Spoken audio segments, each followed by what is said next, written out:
कल्याणानां निधानं कलिमलमथनं पावनं पावनानां पाथेयं यनमोक्षुः सपदि परपदा प्राप्तये प्रस्थितस्य विश्रामस्थानमेकं कविवरवचसा जीवनं सज्जनानां बीजं धर्मद्रुमस्य प्रभवतु भवतां भूतये राम नाम। राम बाम दिशि जानकी लखन दाहिनी ओर ध्यान सकल कल्याणमयी सुर तर तुलसी तो। आज पुनः जो प्रसंग हम छोड़ रखे थे रामचरितमानस का 1-2 दिन से, नवरात्रि के पर्व में व्यस्तता के कारण, और कल विजयदशमी का महापर्व था, उसकी महिमा आप लोगों को सुनाई। इस कारण से जो है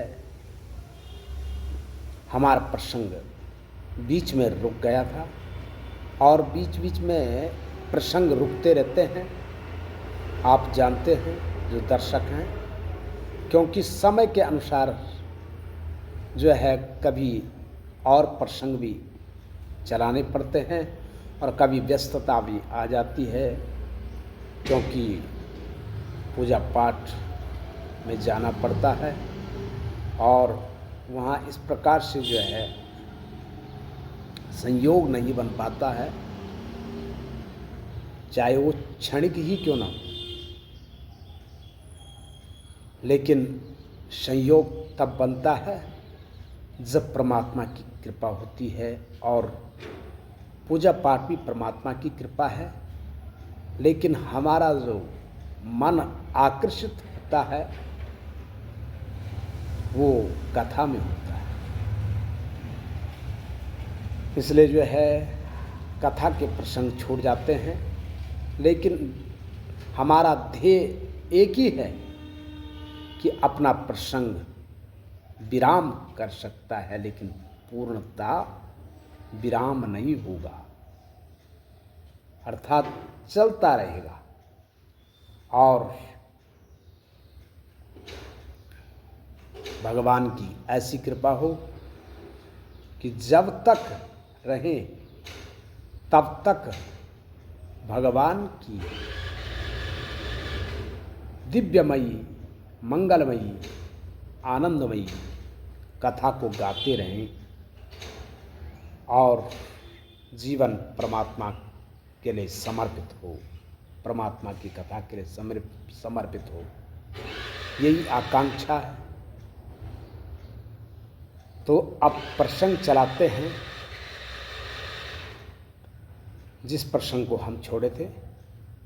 सही तीर बसी चले बिहाने, श्रृंग वीरपुर सब नियराने, समाचार सब सुने निषादा, हृदय विचार करई सभी सादा, कारण कवन भरत बन जाई, है कछु कपट भाऊ मन माई, जो पे जिया न होती कुटिलाई, तो कृत तो कतिलीन संग कटकाई, जनहि सानुज राम ही मारी, करऊँ अकंटक राज सुकारी, भरत न राजनीति उरयानी, तब कलंक अब जीवन हानि, सकल सुरासुर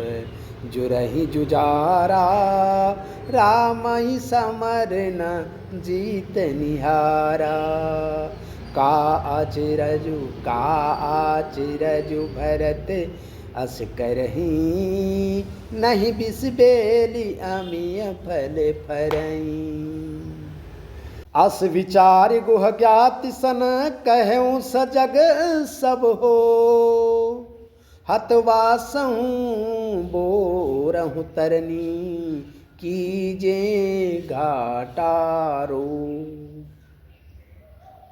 ये प्रसंग इस प्रकार से है कि अवधवासी सई नदी के तट पर रात्रि को रहे और प्रातःकाल ही जो है श्रृंगवेर के पुरशव पहुँचे। जागते ही चल पड़े और फिर ऐसा समाचार सुन करके कि जो है अयोध्या से ही सेना आ रही है, निषाद राज विचार करने लग गए कि क्या कारण है, भरत जी यहाँ ऐसी सेना को लेकर के आए हैं और कपट है भरत के मन में। कपट न होता तो ऐसा नहीं आते, ये सेना को लेकर के और घोड़े हाथी आदियों को लेकर के न आते। और ऐसा विचार कर रहे हैं निषाद राज जी अपने मन में कि भरत जी सोच रहे हैं कि राम लक्ष्मण अकेले हैं और उनको मार करके मैं अकंटक राज्य को पा करके सुख से उसका उपभोग करूं। निषाद राज जी मन में विचार कर रहे हैं भरत जी के प्रति। जब तक किसी के मन की बात पूर्णतः ज्ञात नहीं होती है तो मन में विकार आ ही जाता है, और ऐसा ही विकार जो है निषाद राज जी के मन में भी आ रहा है और सोच रहे हैं कि भरत ने राजनीति का विचार नहीं किया, अपने हृदय में विचार नहीं किया। पहले तो कलंक लग रखा है कि मां ने कुटिलता से जो है जो राज्य राम जी को मिल रहा था वो भरत को दे दिया, अर्थात मुझे दे दिया। ऐसा विचार नहीं किया भरत ने, और अब जो है जीवन की हानि होने वाली है। भरत राजनीति का विचार नहीं कर रहे हैं, क्योंकि जो है राम जैसे रणधीर, रणबांकुरा, रण में मार्तंड, धनुर्धरों में धनुर्धर राम, जो अगर सारे देवता दैत्य सारे वीर पृथ्वी के जितने भी है वो एक साथ राम जी से रण करें, युद्ध करें तो भी नहीं जीतने वाले हैं राम जी को। ऐसे ही रणधीर है राम जी। और क्यों नहीं ऐसा भरत करेंगे, इसमें क्या आश्चर्य है। क्योंकि जो है विष के बेल में अमृतमयी फल नहीं लगता है, क्योंकि जो कार्य कैकेयी माँ ने किया है वो भरत तो करेंगे ही, क्योंकि माँ के बारे में अब तक निषाद राज नहीं जानते। माँ कैकेयी के लिए हम बार बार कहते हैं माँ कैकेयी को दोष न दीजिए, क्योंकि माँ कैकेयी जी ने जो भी किया है वो विधाता के वश में होकर के किया। विधाता चाहते थे कि राम वनवास जाएं, और भगवान राम भी चाहते थे कि मैं वनवास जाऊं, और माँ कैकेयी ने अपने ऊपर सब कलंक लिया है, न चाहते हुए भी, क्योंकि माँ वचन में बद्ध थी राम जी के वचनों में। वो कथा आपको पहले भी सुनाई थी, बहुत पहले, और आज भी पुनः उस कथा को संक्षिप्त में सुनाते हैं। जब भगवान राम बालपन में, बचपन में जो है गेंद खेल रहे थे, तो एक दिन गेंद माँ कैकेयी के भवन में गई और सभी भाइयों ने कहा आप जाइए, माँ कैकेयी आपसे प्रेम करती है। और राम जी सबके कहने से माँ कैकेयी के भवन में गए। माँ से बोले माँ गेंद दे दो। माँ ने कहा बेटे तेरे लिए गेंद क्या, तेरे लिए तुम्हें सब कुछ देने के लिए तैयार हूँ।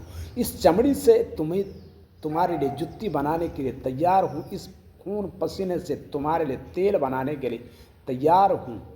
तुम चाहो, क्या चाहते हैं वो मांग सकते हैं।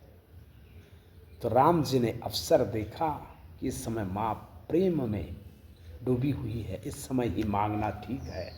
और भगवान राम ने उसी समय मांगा, माँ जो अगर देना ही है तो आने पर, समय आने पर मुझे वनवास दे देना।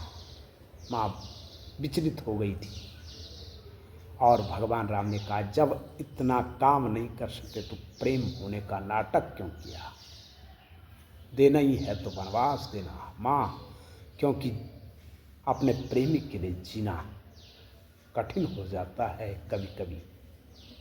आप जो अगर प्रेम करते हैं तो कुछ तो आपको कष्ट लेना पड़ेगा, कुछ तो करना पड़ेगा। वही वचन के पद में होकर के माँ कैकेयी ने वनवास दिया था राम जी को। लेकिन लोग इस कथा को नहीं समझते हैं। माँ कैकेयी जैसी माँ आज तक हुई नहीं है, जिस माँ ने अपने ऊपर कलंक लिया है और राम जी को निष्कलंक बना के रखा। तो जो है कह रहे हैं निषाद राज जी की जो है विष के बेल में अमृत का फल नहीं लगता है। और ऐसा विचार करके जो है अपने लोगों से कह रहे हैं कि सजग हो जाओ सब और नाव को अपने बस में रखो, अपने अधीन करो और हाट बाट और जगह से सब कुछ जो है रोक दो और उनको डुबो दो नाव में, क्योंकि मल्लाह चाहे तो कुछ भी कर सकता है। ऐसी प्रक्रिया बनाने के लिए तैयार हो गए हैं निषाद राज जी। राम प्रेम में, राम प्रेम जैसा निषाद राज जी का है वैसा किसी का नहीं है। और आगे किस किस प्रकार से जो है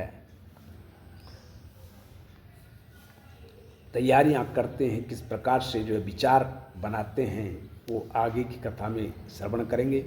श्री राम जय जय राम, श्री राम जय जय राम, श्री राम जय जय राम, श्री राम जय जय राम, श्री राम जय जय राम, श्री राम जय जय राम, श्री राम जय जय राम, हम जय राम जय राम, श्री राम जय जय राम, श्री राम जय जय राम, श्री राम जय जय राम।